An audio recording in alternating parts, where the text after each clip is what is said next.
What's going on, everybody? Soul Expression here, co-founder of Ufulu Child, here with another update just from me to you. I wanted to speak this message because I feel that it's important, right? Something was just stirring inside of me to give this message to you all today, and so that's what I'm here to do. Now, what I want to talk about is coming back to now, because we spend so much energy, so much time, and so much worry, right? So much sort of negative attention on trying to figure out the future, right? Right now in the United States, there's a huge political sort of divide that just keeps getting larger and larger as the days go by.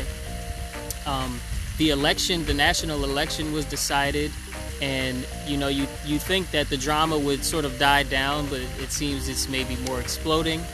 And there's just a slew of other things, right? The changing of the seasons, Christmas is coming up. A lot of families are in a different financial space than they were last year when Christmas rolled around due to COVID and all of these things.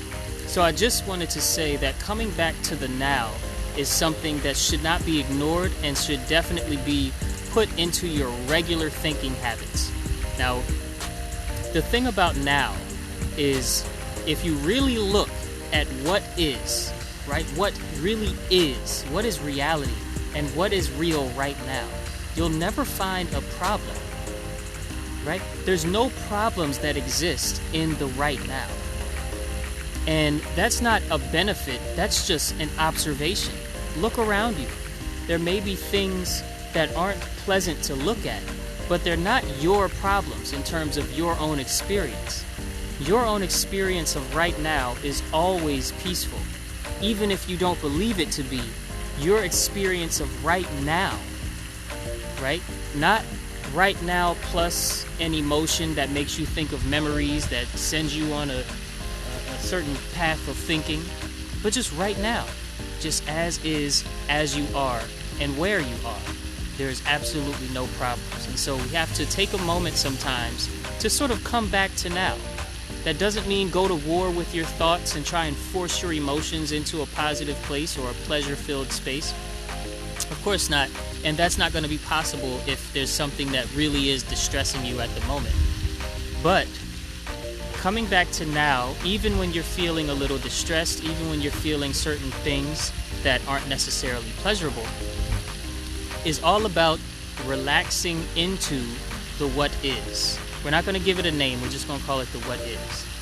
And the what is does not have anything to do with your body, whatever your body's doing or experiencing. It doesn't have to do with your mind even, what you're thinking, what you're feeling, how you're interpreting it. Because all of that has to do with comparison, which is in the past, memory and stuff. That's how you compare, you use the past, or some sort of prediction and projection for the future. And so we put those things aside very gently. Be gentle with yourself, be gentle with others when you're helping someone else do this same thing. And come back to now by simply noticing and honoring what is, or the what is. That's been my message for the day. The best thing about living with such insight, and I did not come up with this off the top of my head, right? This is insight that people that have reached a certain level of inner peace from all throughout different time, spaces and time, have all agreed on. That coming back to just the space of right now, what really is here, then the problems and the tension, they sort of fall away by themselves. And the best thing about living with that is that you no longer attach an identity to the pain that you feel when you're dealing with comparison. And attaching an identity to that is really the only thing that makes it so bad, is that you attach yourself. You attach your sense of self, not your real self, but you attach your sense of self to that pain. And so I want to do something right now with that in mind, and that is invite you to a space that I'm creating. It's going to be held actually on my birthday, my Earth Day, and I'm really excited about that. And in this space, we're going to talk about a few things. Firstly, we're going to talk about what is gratitude. Because gratitude is more than just a description of a feeling, right? Something that comes and it goes. Gratitude is an emotion that is possible to be eternally experienced. And when you reach that sort of final stage of gratitude, there's something I said in an earlier video that I said there's 3 stages to gratitude. The first is where you try and count your blessings one by one and just make yourself feel grateful for all of these things on this list, right? Then the second stage is more so where you just can feel grateful. You're still kind of making a list, but the list doesn't have to be as long. And you just sort of relax into the feeling of gratitude and slowly but surely release your reasons to be happy. You don't need a reason to be happy. And so in the final stage, this third and final stage of gratitude, is when you notice that there is something within that is never out of reach, never out of sight, and never out of mind even, that you can always be grateful for. I just want to invite you to this space, and this space is going to be virtual. It's going to be a virtual live space. We're going to do it via Zoom call, and it's going to be on my birthday, which is November 26th at 7 in the morning Central Time, 7 a.m. CT, or 8 a.m. Eastern. And now, what are we doing in this event? Well, like I said, we're going to talk about a few things. What is gratitude?